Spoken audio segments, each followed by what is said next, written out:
A short hike was the game I needed, but not the game I deserved. And I wasn't the only one in need of it. I am very sure that you too need it. But why? Well, let me tell you why a cozy game made me almost rage quit. A Short Hike is an indie exploration game where you take the form of a lovely little bird named Claire in her search for some cell phone connection. Climb the highest peaks, run the steepest trails, and help your community along the way to get to your goal. Let me be honest with you. The first seconds when I booted up the game, I was drawn aback by the pixelated style of the 3D characters and environment. But it only took the style under 5 minutes to grow onto me. My eyes got used to it fast thanks to the smooth movement and beautiful colors. The visuals are consistent and the style is minimalist, and even though everything blends perfectly together, interactables are easy to discern from other things without feeling out of place. The music is the first thing that pulls you inside the game. The visuals needed a few minutes for me to get used to, but the music grabbed me by my feet and dragged me into the game almost instantly.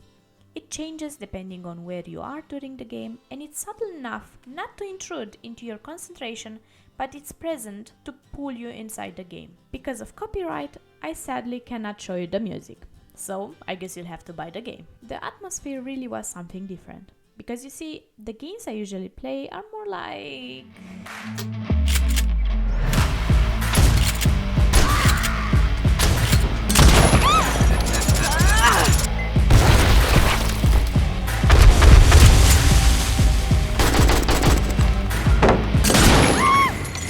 So the first half an hour of the game, I got this almost anxiety-like feeling. Like I would usually do, I immediately started talking to every single hiker I could find, looking for, well, missions. Ways to immediately progress the game and get to the next thing to do. I was inhaling every single coin I could find. Until I realized the things the villagers needed, they weren't showing on my screen or being tracked as a quest. I had to remember these things, to actually listen to these people. Remember how the hikers looked and what they needed. And this is when it hit me. The rage I told you about earlier? No, that comes later. This game gave me a little community. People asking my character about themselves, telling me about their dreams and needs. It felt homey. It felt warm and cozy. So that's the atmosphere for you. It's when you have to actually pay attention and cannot go mindlessly killing anything that moves. You have to help others.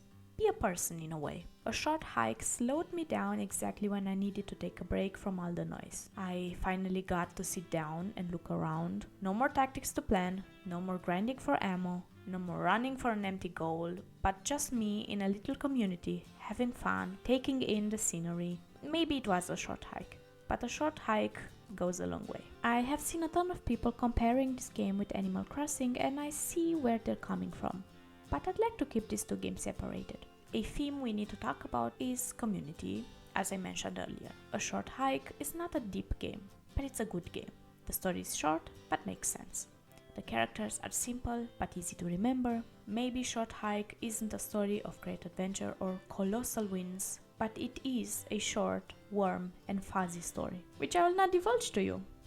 I guess you just have to buy the game. The game constantly reminds you to actually stop and look around. In a world where our collective attention span gets shorter by the second, a short hike gently nudges you into remembering that sometimes you have to just sit down and stop and wait. I think this is perfectly shown in the little dialogue I had while playing. You learn how to fish for the first time, and this fisherman patiently teaches you.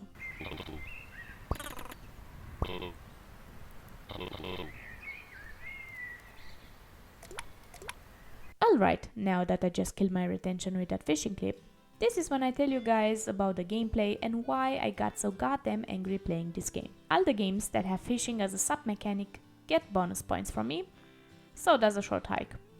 Fishing is very fun in this game, and so are all the other mechanics. Digging for coins, collecting golden feathers, I'll let you know about them in a second, and gliding are great, especially gliding. The gliding mechanic lets you beautifully glide from the peaks down to the lower trails. It lets you rapidly travel from one place to another while letting you enjoy the scenery. If you ever dreamt that you could fly, this is how gliding in this game feels. If you never dreamt of flying, sucks for you mate, buy the game. I loved watering flowers, digging for coins, talking to the hikers, and there are even those little waiting points where you can look around the aisle using binoculars. So again, for real now, why the heck did this game make me almost rage quit it? I'll tell you why. The controls, the binding of the keys, the end of the game, the climbing with the controls, it took me almost 20 to 40 tries to get to the end of the game, the highest peak of the aisle. Now, before you start hating on this game, you have to consider a few things. This game, just like Cult of the Lamb, is best played with a controller. And just like Cult of the Lamb, I played it on a keyboard, which severely degraded the quality of the controls. Plus, I am a very particular person when it comes to the controls. Why?